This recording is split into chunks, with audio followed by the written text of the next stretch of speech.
Books for ever میں خوش آمدید۔ ناول ستارہ شام جس کی رائٹر ہے آمنہ ریاض، اس کی یہ 34ویں ایپیسوڈ ہے، تو آئیے جلدی سے سٹارٹ کرتے ہیں اس ایپیسوڈ کو بغیر کسی دیر کے۔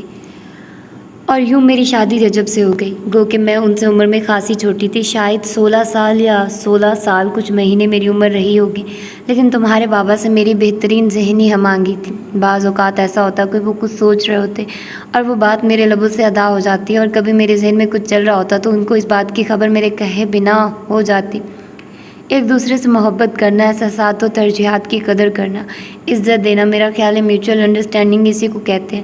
یوں لگتا تھا جیسے ہم ایک دوسرے کے لیے ہی بنے تھے، اور گزرتے وقت نے یہ ثابت کر دیا۔ اگر کوئی یہ کہتا ہے کہ جوڑے آسمانوں پر بنتے ہیں تو بالکل ٹھیک کہتا ہے۔ بہرحال میں اور رجب خوش تھے۔ زندگی جیسے یکدم ہی بہت خوبصورت ہو گئی تھی۔ پہلے میں جن باتوں پر پہروں پریشان رہتی تھی، اب انہی باتوں کو میں نے چٹکیوں میں اڑانا شروع کر دیا تھا، کیونکہ میرا دل کہتا تھا جب تک رجب میرے ساتھ ہے کوئی پریشانی دیر تک میرے پاس ٹک ہی نہیں سکتی۔ رجب کو ملازمت مل گئی تو ہم نے اپنے گھر کے متعلق سوچ بچار شروع کر دی۔ ہمیں ایک گھر بنانا تھا، مضبوط بنیادوں والا گھر جس میں ہماری اولاد محفوظ رہ سکے، لیکن قدرت کو کچھ اور منظور تھا۔ فیضان ہمارے پاس رہا۔ اس وقت روابط کے ذریعے اتنے تیز تو نہیں تھے کہ انسان دور جانے والے کہ پل پل کی خبر رکھ سکے، مگر کچھ عرصے بعد ان کی خبر آنا بھی بند ہو گئی، لیکن ہم جانتے تھے وہ جہاں بھی ہوں گے خیریت سے ہوں گے، یا شاید ہم نے اپنے دلوں کو سمجھا لیا تھا۔ بہرحال ہمارا رابطہ ان سے ختم ہو گیا۔ انہی دنوں میں اور رجب ہر وقت اپنے نئے گھر کے متعلق باتیں کرتے رہتے تھے۔ ان دنوں تم پیدا نہ ہوئی تھی، اور اولاد کے معاملے میں خدا نے ابھی ہماری دعائیں قبول نہ کی تھی۔ انہی دنوں رجب کی ملاقات سریراہ اپنے والد صاحب سے ہو گئی۔ اس وقت تک رجب 16 سال کے ڈرے سہمے نوعمر لڑکے نہ رہے تھے۔ انہوں نے اعتماد سے اپنے والد کا سامنا کیا، ادب احترام کے ساتھ خود آگے بڑھ کر ملے۔ دلاور حسین اس وقت تک ایک بڑے اور برسر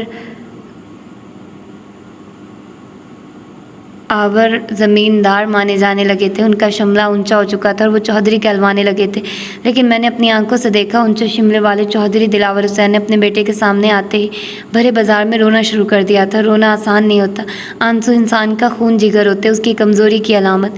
کوئی اپنی کمزوریاں ہر ایک پر عیاں نہیں کرنا چاہتا، لیکن کوئی انسان اگر سب کے سامنے رو پڑے، اپنا خون جگر عیاں کر دے تو اس کی لاچاری کا احساس کر لینا چاہیے، یہ سمجھ لینا چاہیے کہ وہ بے بسی کی کس آخری حد پر آ کر رویا ہوگا۔ اور میں نے چودھری دلاور حسین کو ان کے ملازمین کی موجودگی میں روتے دیکھا۔ میرا دل بری طرح پسیج گیا۔ یہی حال رجب کا تھا۔ اپنے باپ کے پہلے آنسو کے ساتھ ہی ان کے سارے گلے شکوے، شکایتیں، ناراضیاں بہہ چکی تھی۔ وہ بڑے مان سے ابا جی کو گھر لے آئے، اور سب سے پہلا چمبہ ابا جی کو ہمارا بڑے ارمانوں سے سجایا ہوا گھر دیکھ کر ہوا۔ تم لوگ یہاں رہتے ہو رجب؟ ابا جی حیرانی اور ناپسندیدگی سے ہمارے گھر کی خستہ دیواروں کو دیکھ رہے تھے۔ شاید وہ دیواریں ان کی عظیم الشان حویلی کی دیواروں سے کہیں چھوٹی، اور چھتیں اتنی نیچی تھیں کہ وہ ہاتھ بڑھا کر چھو سکتے تھے۔ جی ابا جی، رجب نے ہنس کر کہا، کیونکہ آپ کو ہمارا گھر اچھا نہیں لگا۔ خیر یہ تو کرائے کا مکان ہے، جلد ہی میں اپنے ذاتی مکان کی بنیاد رکھنے والا ہوں، آپ وہاں ضرور آئیے گا۔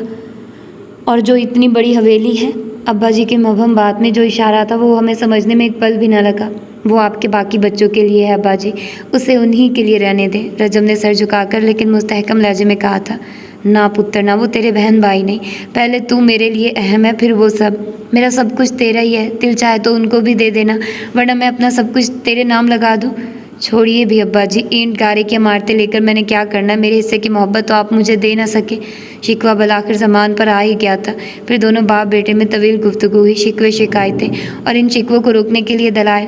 حاصل بحث یہ کہ جتنے دن ابا جی ہمارے یہاں رکے، رجب کو ساتھ لے جانے کے لیے اصرار کرتے رہے۔ رجب متحمل تھے، باپ کے اصرار کے آگے کمزور تو پڑ رہے تھے، لیکن وہ اس حویلی میں جانا نہیں چاہتے تھے جہاں وہ جلاد صفت عورت اب تک موجود تھی۔ تب میں نے انہیں سمجھانے کی کوشش کی، آپ وہاں جا کر رہنا نہیں چاہتے تو نہ رہیں، لیکن چند روز کے لیے چلے جانے میں کیا مذائقہ ہے؟ بات معقول تھی، رجب کے دل کو لگی، اور وہ حویلی جانے کے لیے تیار ہو گئے۔ ساتھ ہی انہوں نے ابا جی کو بتا دیا کہ ہم چند روز ہی رکیں گے۔ ابا جی اسی میں خوش تھے کہ رجب ان کے ساتھ چلنے کے لیے راضی ہو گئے، سو انہوں نے مزید اصرار کسی اور وقت کے لیے ٹال دیا، اور یوں ہم حویلی آ گئے۔ حویلی میری توقعات سے کہیں زیادہ پرشکوہ تھی، اور جنت بھی میں کیا بتاؤں وہ کیا تھی۔ رجب کی باتیں سن کر میرے ذہن میں، دل میں ان کا جو تصور ابھرتا تھا وہ ایک ایسی عورت تھا جس کی شکل و صورت تھوڑی سی اچھی تھی، لیکن جنت میرے تصور سے ماورا چیز تھی۔ وہ اتنی خوبصورت تھی ماوا کہ میں لفظوں میں اس کی خوبصورتی کو بیان بھی نہیں کر سکتی۔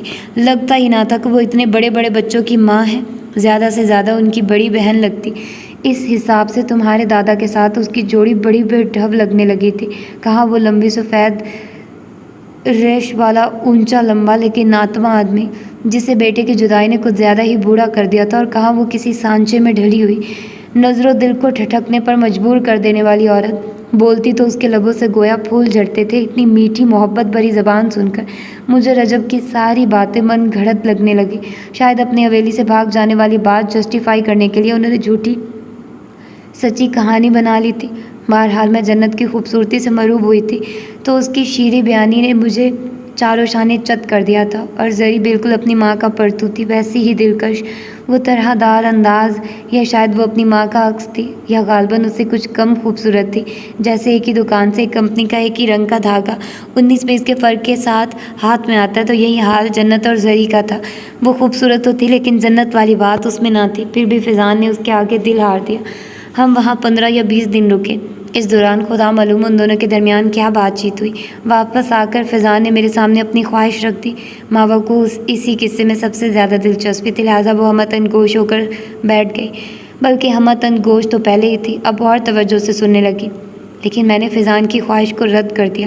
کچھ تو میرا دل کہہ رہا تھا کہ یہ رشتہ طے پانا ناممکنات میں سے ہے۔ پھر اس رشتے کی راہ میں بہت ساری رکاوٹیں حائل تھیں۔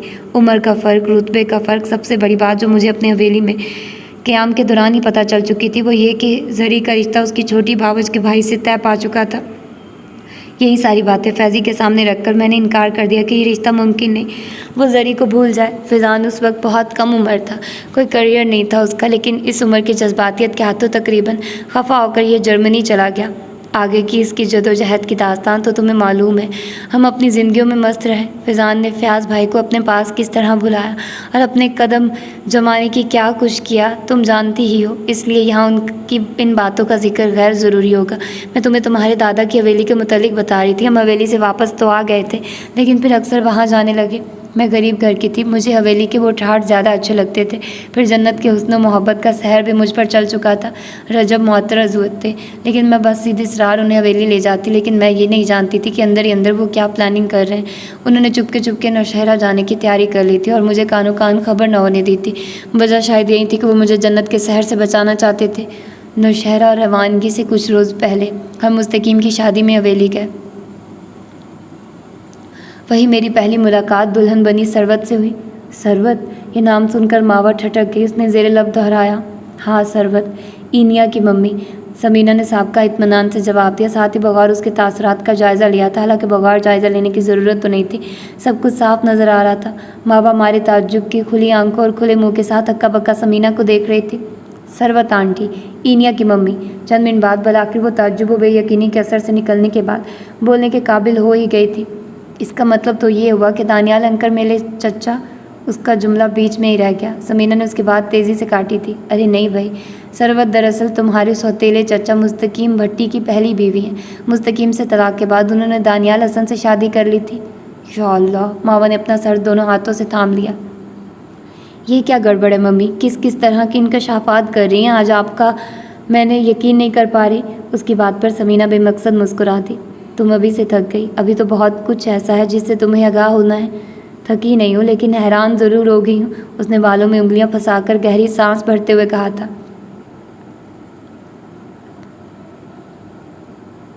کیا آپ ثروت آنٹی کے بارے میں پہلے سے جانتی تھی؟ نہیں، پہلے سے کیسے پتہ ہو سکتا تھا؟ یہاں آنے کے بعد اور ثروت سے ملنے کے بعد مجھے شک سا گزرا تھا کہ میں اس سے پہلے بھی کہیں مل چکی ہوں، لیکن چونکہ حویلی میں بڑی مشکل سے 1 یا 2 ملاقاتیں ہوئی تھیں، اس لیے میں فوری طور پر پہچان نہیں سکی۔ پھر کچھ روز گزرنے کے بعد مجھے یاد آ گیا تھا۔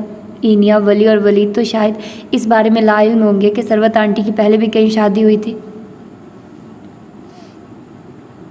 اسے یکدم خیال آیا تھا، میرا نہیں خیال کہ ثروت نے بچوں کو اس بات سے بے خبر رکھا ہوگا۔ سمینہ نے پرسوچ انداز میں اپنا خیال ظاہر کیا، وہ بھی اس صورت میں کہ جب وہ اپنے پہلے شوہر سے جو اولاد ہے اس سے بھی رابطہ رکھے ہوئے ہیں۔ ایسی باتیں کہاں چھپائی جا سکتی، خصوصاً اس کنڈیشن میں جب مستقیم کا بیٹا بھی اسی ایریا میں رہائش پذیر ہے۔ ارے ماوا کا فطری تجسس جاگا، وہ بھی یہیں رہتا، آپ ملی ہیں اس سے؟ باقاعدہ ملاقات تو نہیں ہوئی، لیکن پارک میں اکثر شبیہ العباس کو دیکھا ہے۔ شبیہ العباس، یہ نام اپنی انفرادیت کی بنا پر ابھی تک اس کی یادداشت سے محو نہیں ہوا تھا۔ اس نے ذیل نام دہرایا، پھر ایک خیال بجلی کی طرح اس کے ذہن کی سرزمین پر گر پڑا۔ शबी उल अब्बास तो जलालुद्दीन का भाई है। इस तरह तो उसने तेज़ी से कहा था। तुम सही समझ रही हो, समीना ने आहिस्तगी से कहा था। शबी उल अब्बास जलालुद्दीन का भाई है, लेकिन सगा भाई नहीं है, बल्कि ताज़ाद भाई है, और वो दोनों रजब के सौतेले भाइयों की औलादें हैं। ये कैसा इत्तेफाक है, कहाँ तो मैं उनके नामों से भी नावाकिफ़ थी, और कहाँ पाकिस्तान आते ही उनसे मुलाकात हो गई। कभी ऐसा होता है इंसान की पूरी ज़िंदगी किसी दूसरे इंसान से मिलने की ख्वाहिश में ख़त्म हो जाती है, और कभी कुदरत कुछ ऐसे इंसानों को लाकर सामने खड़ा कर देती है जिनके मुतालिक हमने कभी ख्वाब में भी नहीं सोचा होता। मुझे ऐसा क्यों लग रहा है मम्मी कि इतने सारे सौतेले रिश्तों का हमारे सामने अचानक आ जाना कोई मामूली बात नहीं है। तकदीर हमारे साथ कोई डबल गेम खेल रही है, या हमें अपने दाव पेश में उलझाना चाहती है। माँ, उसने उलझन अमेज़ लहजे में कहा था। नहीं, ये महज इत्तेफाक है कि वो लोग इस तरह गैर मुतवक्का तौर पर हमारे सामने आ गए। समीना ने फ़ौरन सख्ती से उसकी तरदीद की थी। हाँ, लेकिन ये ज़रूर मानती हूँ कि जो कुछ हो रहा है और जो आने वाले दिनों में होगा वो तकदीर का चलाया हुआ चक्कर है, और हम कुछ भी कर लें तकदीर से ना तो मुनहरिफ हो सकते हैं, ना ही उसके चक्कर से बच सकते हैं। मुझे इस बात पर यकीन आ चुका है मावा, तुम भी यकीन कर लो, समीना कह रही थी, और उस वक्त उनकी आंखें इस तरह चमक रही थी जिस तरह किसी घने जंगल की तारीकी में भेड़िए की आंखें चमकती होंगी। मावा दोनों हाथ ऊपर नीचे मेज़ पर रखी, उन हाथों पर थोड़ी टिकाए सामने खिड़की की तरफ देख रही थी। उसके चेहरे पर गहरी सोच का अक्स था। चूँकि वो समीना की तरफ मुतवज्जे नहीं थे, इसलिए उनकी आंखों की चमक भी ना देख पाई थी। ऐन उस लम्हे जब समीना मावा को लेकर माजी की तलखियों में भटक रही थी, ठीक उसी वक्त अस्पताल के प्राइवेट कमरे में तनहा लेटी सरवत को उनकी यादों ने घेर रखा था। कभी उन्हें शबी की बातें, उनकी नाराज़ी याद आने लगती, कभी दानियाल हसन की बदगुमानी, कभी मुस्तकीम की मोहब्बत, और कभी वो औरत जिसने अपनी कीना परवर ज़हनियत के हाथों उनकी पुरसुकून ज़िंदगी को अजाब बना दिया था। होता दरअसल ये है कि ज़िंदगी मुश्किल नहीं होती, लेकिन जब छोटी छोटी और मामूली बातों को जानबूझकर बढ़ा चढ़ा कर पेश किया जाए तो ज़िंदगी मुश्किल बन ही जाती है। सरवत के साथ भी यही हुआ था। वो एक पढ़े लिखे खुशहाल घराने से ताल्लुक़ रखती थी। उनके वालिद शहर के मशहूर बैरिस्टर थे। वो भी स्कूल में ही थी कि इस दौर के रवाज के मुताबिक ये फ़ैसला कर लिया गया कि उनकी शादी खालाजाद दानियाल से की जाएगी। कोई बाकायदा रस्म नहीं हुई थी, लेकिन बुज़ुर्गों में सरसरी तौर पर बातचीत हो चुकी थी, और अपनी बड़ी बहनों की ज़बानी सरबत को भी खबर मिल चुकी थी। उनके ख़ानदान में पर्दे वगैरह की कोई ऐसी ख़ास पाबंदी नहीं थी, इसलिए दानियाल से उनकी मुलाकात ख़ानदान की तकरीबात वगैरह में होती रहती थी। सरवत जानती थी जल्द या बदेर उन्हीं से उनकी शादी होगी, लेकिन उन्होंने कभी गौर नहीं किया कि दानियाल उन्हें पसंद है या नहीं। नशी आपा, ये भाई साहब के दोस्तों में इतना लंबा लड़का कौन है? वो किचन की खिड़की से नज़र आते लॉन में नज़रें डालते पूछ रही थी। कौन? किसकी बात कर रही हो? नशी आपा ज़रा मसरूफ़ थी। वहीं जो इतना लंबा है कि मजमे में खड़ा दूर से ही फ़ौरन नज़र आ जाए। तौबा तौबा, इतना लंबा भी कोई ना हो। एक मिनट के लिए तो मुझे यूँ लगा जैसे बिजली के खंभे पर किसी ने इंसानी शक्ल लगा दी हो, सरवत ने नीम संजीदगी से कहा। नशी आपा हंसते हंसते दोरी हो गई। तुम्हारा भी जवाब नहीं है सरवत, बेचारा मुस्तकीम इतना भी लंबा नहीं है। अच्छा, तो मौसूफ का नाम मुस्तकीम है, जितना लंबा कद उतना शकील नाम। तुम्हारे भाई साहब के साथ इंजीनियरिंग कॉलेज में पढ़ता है, लेकिन जूनियर है उनसे। वैसे मुझे मुस्तकीम भाई बहुत पसंद है। अच्छा, मैं बताऊंगी भाई साहब को, सरवत ने शरारती अंदाज में आंखें मटकाई थी। बता देना, तुम्हारे भाई साहब जानते हैं तुम उनकी कितनी फसादी किस्म की साली हो। आपा ने हंसकर कहा था। वैसे सरवत, अगर दानियाल का मामला ना होता तो मैं मुस्तकीम के साथ तुम्हारी बात चलाती। अच्छा, सरवत ने दूर खड़े मुस्तकीम को देखा। वो उस तरफ ही देख रहे थे। सरवत सड़पड़ाकर खिड़की से हट गए। अम्मी ने तुम्हारा रिश्ता करने में बड़ी जल्दबाजी की, आपा कह रही थी। सरवत खामोश रही और ला हौला वाला पढ़कर इस ख्याल को झटक दिया, लेकिन ये कुछ ऐसा आसान भी ना था। फिर नशी आपा भी पता नहीं क्या सोच चुकी थी। उन्होंने अगले ही रोज़ अम्मी से इस सिलसिले में बात कर डाली। आप खाला जान की तरफ से फिक्रमंद ना हो, दानियाल अभी तक बरसिरे रोज़गार नहीं हुआ। आखिर हम कब तक सरवत को उसके नाम पर बिठाए रखेंगे? फिर भी नशी, तुम्हारी खाला बहुत खफा हो जाएंगी। अम्मी मुतज़ब्ज़िब थी। अगर सरवत के लिए उनके दिल में सचमुच मोहब्बत है तो हरगिज़ खफा नहीं होंगी। अम्मी, फिर ज़माना हर कोई अपनी औलाद की भलाई सोचता है, तो फिर आप क्यों औलाद से ज़्यादा बहन की फ़िक्र कर रही है? मैंने अकबर से बात की थी, उनका भी यही ख्याल है कि सरवत के लिए मुस्तकीम भाई दानियाल से ज़्यादा मुनासिब है, शक्लन भी और फैमिली बैकग्राउंड के एतबार से भी। हमारी सरवत उनकी फैमिली में राज करेगी, और सबसे बड़ी बात यह कि सरवत भी मुस्तकीम को पसंद करती है। उसने खुद कहा मुझसे। नशी आपा के उस खुले झूठ पर सरवत बुरी तरह बदकी। हाय अल्लाह, आपा ये कब कहा मैंने? क्यों, कल खुद ही नहीं कह रही थी कि इस लंबे कद वाले की आंखें कितनी खूबसूरत हैं? हाँ, तो इसका मतलब ये तो नहीं कि मैं उसे पसंद करती हूँ। नापसंद भी तो नहीं करती। आपा, सरवत के एहतजाज को भी नशी आपा किसी खातिर में न लाई और अम्मी को कायल करके ही दम लिया। सरवत को ना दानियाल से दिलचस्पी थी ना मुस्तकीम से, लेकिन नशी आपा के समझाने बुझाने पर उन्होंने भी अपने बेहतर मुस्तकबिल को अवलियत दी और यूँ कुरा फाल मुस्तकीम के नाम निकल आया। लेकिन इस शादी के लिए अम्मी को बहन की नाराज़ी मोल लेना पड़ी थी। शुरू के दिनों में यह शादी सरवत को किसी ख्वाब की तरह लगती थी। कहाँ उन्हें दानियाल की दुल्हन बनना था और कहाँ आनंद फानंद उनकी शादी मुस्तकीम से होगी। मुस्तकीम इन्होंने बताया था, खुद उन्होंने भी सरवत को उसी तकरीब में देखा था जब सरवत उनके लंबे कद पर तबसरा कर रही थी और वो उन्हें देखकर पहली नज़र की मोहब्बत टाइप किसी जज्बे का शिकार हो गए थे। बकौल उनके ये उनके जज्बों की सच्चाई ही थी जिसने उन्हें अपनी माँ से ज़िद मनवाने में मदद दी थी। यहाँ तक सब कुछ ठीक था। निकाह की बदौलत सरवत को भी मुस्तकीम से मोहब्बत हो गई थी, लेकिन जल्द ही उन्हें एहसास हो गया कि इस हवेली में आना सिर्फ मुस्तकीम की रज़ा थी और अपनी बात मनवाने के लिए उन्होंने अपनी माँ से तकरीबन ज़िद ही बांध ली थी। अंजाम का कार सरवत तो हवेली में आ गई, लेकिन मुस्तकीम की माँ के दिल में उनके लिए बुग़्ज़ पैदा हो गया था। वो हाकमियत पसंद औरत थी, अपने इख्तियारात में दखल अंदाज़ी उससे बर्दाश्त ना हो पाती थी और उसने सरवत से बैर बांध लिया था। शादी के कुछ महीनों बाद ही उसने सरवत और मुस्तकीम के दरमियान गलत फहमियों की दीवार उठाना शुरू कर दी थी। मुस्तकीम भी अजीब व गरीब इंसान थे। उन्होंने माँ से एक ज़िद मनवाने के बाद गोया बाकी सारी ज़िंदगी शर्मसारी से उनके आगे सर झुका दिया था। मजाल है जो हकीकत हाल से वाकिफ़ होने के बावजूद सरवत की तरफदारी में उनके मुँह से एक लफ्ज़ भी निकलता। सरवत इस सूरत हाल से बेहद परेशान रहने लगी थी। वो खुद पढ़े लिखे और सुलझे हुए माहौल की परवरदा थी। ऐसी शातराना और घटिया चालों से उनका कभी साबका न पड़ा था, इसीलिए फ़ौरन ही घबरा गई और उन्होंने मुस्तकीम से शिकायत करना शुरू कर दी। तुम मुझे मेरी माँ के ख़िलाफ़ कर देना चाहती हो। खुदा मालूम जन्नत बीबी उनके कान किस तरह भर रही थी कि हर बार सरवत की बातें उन्हें यही सोचने पर मजबूर कर देती। रफ्ता रफ्ता मुस्तकीम उनसे इतना दूर होते चले गए कि नाचार सरवत ने अलहदगी के मुतालिक गौर करना शुरू कर दिया। मुझे कुछ रोज़ अम्मी के यहाँ छोड़ दें, यहाँ रहूँगी तो पागल हो जाऊँगी। उन्होंने अपना सर दबाते हुए इल्तिजा अमेज़ लहजे में कहा था। हाँ ठीक है, मैं तुम्हें छोड़ देता हूँ, लेकिन इसके बाद लेने नहीं आऊँगा। तुम सारी ज़िंदगी उन्हीं के पास रहना और हाँ, शबी को भी मैं जाने नहीं दूँगा, मुस्तकीम ने रखाई से कहा था। मुस्तकीम वो इस अंदाज़ पर हक्का बक्का रह गई थी। मुस्तकीम बिल्कुल ठीक कह रहा है, तुम अपनी मर्ज़ी से जाओगी तो वापस लाना या ना लाना हमारी मर्ज़ी पर मुनहसर होगा। शबी मुझसे बहुत करीब है, वो मेरे पास ही रहेगा, जन्नत बीबी ने यकदम कमरे में आते हुए कहा था। आप दरवाजे के बाहर खड़ी हमारी बातें सुन रही थी। सरवत ने अचंभे से उन्हें देखा। आपको शर्म नहीं आती इस तरह की घटिया हरकत करते हुए? मुस्तकीम, तुमने सुना ये मुझसे किस तरह बात करती है? जी माँ जी, मैंने सुना, आपने ठीक कहा था, इसे बात करने की तमीज़ भी नहीं है। सरवत, माँ जी से माफ़ी मांगो। किस बात की माफ़ी? सरवत बुरी तरह सुलगी। अगर किसी को माफ़ी मांगना चाहिए तो वो तुम्हारी माँ जी हैं जो हमारे कमरे के बाहर खड़ी हमारी बातें सुन रही थी। फिर उन्हें क्या हक़ है कि हमारे निजी मामले में दखल दें? ये हवेली मेरी माँ की है, यहाँ जो कुछ भी होता है वो इन मामलात में शामिल है और तुम्हें कोई हक़ नहीं कि मेरी माँ की तौहीन करो। माफ़ी मांगो इनसे, मुस्तकीम ने दांत कचकचा कर कहा था। तुम जैसे मर्दों को शादी नहीं करना चाहिए मुस्तकीम, सारी ज़िंदगी माँ के आंचल में छुप कर बैठे रहना चाहिए। इस बात पर मुस्तकीम ने उन्हें थप्पड़ खींच मारा था। इसके बाद क्या हुआ ये बताने की ज़रूरत तो नहीं है। वो हवेली छोड़कर अपने बाप के घर आ गए। कोर्ट में खुला और फिर शबी की कस्टडी का केस फाइल किया गया, लेकिन अदालत में पहली ही सुनवाई पर मुस्तकीम के वकील की तरफ से सरवत को ऐसे ऐसे शर्मनाक इल्ज़ामात का सामना करना पड़ा कि उनकी हिम्मत जवाब दे गई और उन्होंने घबरा कर अदालत में दी हुई खुला की दरख्वास्त वापस ले ली। कुछ महीनों के बाद मुस्तकीम ने खुद उन्हें तहरीरी तलाक भिजवा दी थी।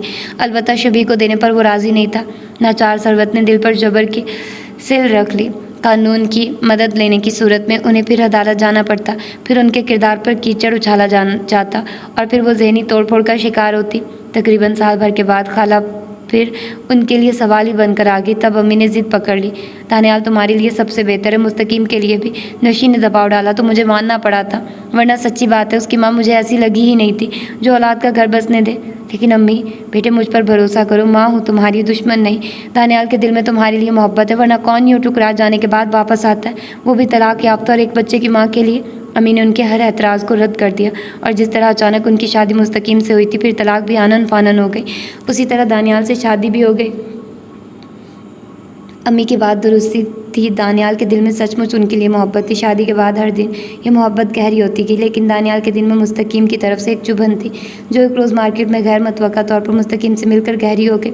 मुस्तकीम का सरवत को देखकर ठिठकना और फिर सरवत का बेसाख्ता उसकी तरफ बढ़ना दानियाल के दिल में हमेशा की कदरवत डाल गया था। बाद में सरवत बेहतरा समझाती रही कि वो मुस्तकीम को देख कर नहीं बल्कि उसके साथ खड़े शबी की तरह बड़ी थी, लेकिन उनको यकीन न आना था सो ना आया। वक्त गुजरने के साथ साथ दानियाल का धूप छांव सा रवैया बढ़ता चला गया।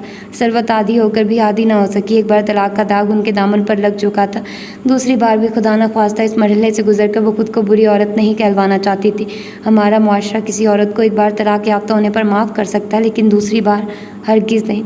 यही वजह थी कि सरवत ने अपनी ज़बान पर कुफर लगाकर हमेशा अपनी घरगृहस्थी बचाने के लिए एड़ी चोटी का जोर लगाना शुरू कर दिया।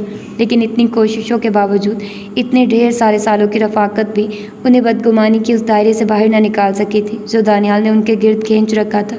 चंद साल पहले शबी ने भी उसी इलाके में रिहाइश इख्तियार की और इत्फाकन उन लोगों की मर्द भीड़ रहने लगी जहाँ शबी को देखकर सरवत के ममता से तड़पते दिल को किसी कदर सुकून आ जाता था, वहीं ज़हनी परेशानी शुरू हो जाती थी कि फिर कहीं रोज़ तक उन्हें दानियाल की नाराज़गी बर्दाश्त करना पड़ती थी। लेकिन अब वो सब सहते सहते थक चुकी थी। ये ज़हनी थकन ही थी जो उन्हें अस्पताल ले आई थी। इतनी मेहनत, इतनी जदोजहद के बाद थक हार कर उन्होंने फ़ैसले का इख्तियार दानियाल को दे दिया था और दानियाल ने मिनटों में उनकी मेहनत मिट्टी में मिला दी थी। अपने छोटे से फ़ैसले से उन्होंने साबित कर दिया था कि उन्हें सरवत पर एतबार नहीं है। सरवत की कनपट्टियों पर आंसुओं की लकीरें बह रही थी और इंतहाई कर्ब से वो सोच रही थी, अगर 18 साल की रफ़ाकत भी मर्द को औरत के इखलास का एतबार नहीं दिला सकती तो क्या फ़ायदा है उस औरत की ज़िंदगी का। ज़िंदगी में पहली बार उनका दिल चाह रहा था वो खुदकुशी करके ज़िंदगी के इस अजाब से छुटकारा हासिल कर ले। तो ये थी इसकी 34वीं एपिसोड। मिलते हैं इसकी अगली एपिसोड में। अपना ढेर सारा ख्याल रखिएगा। अल्लाह हाफिज़।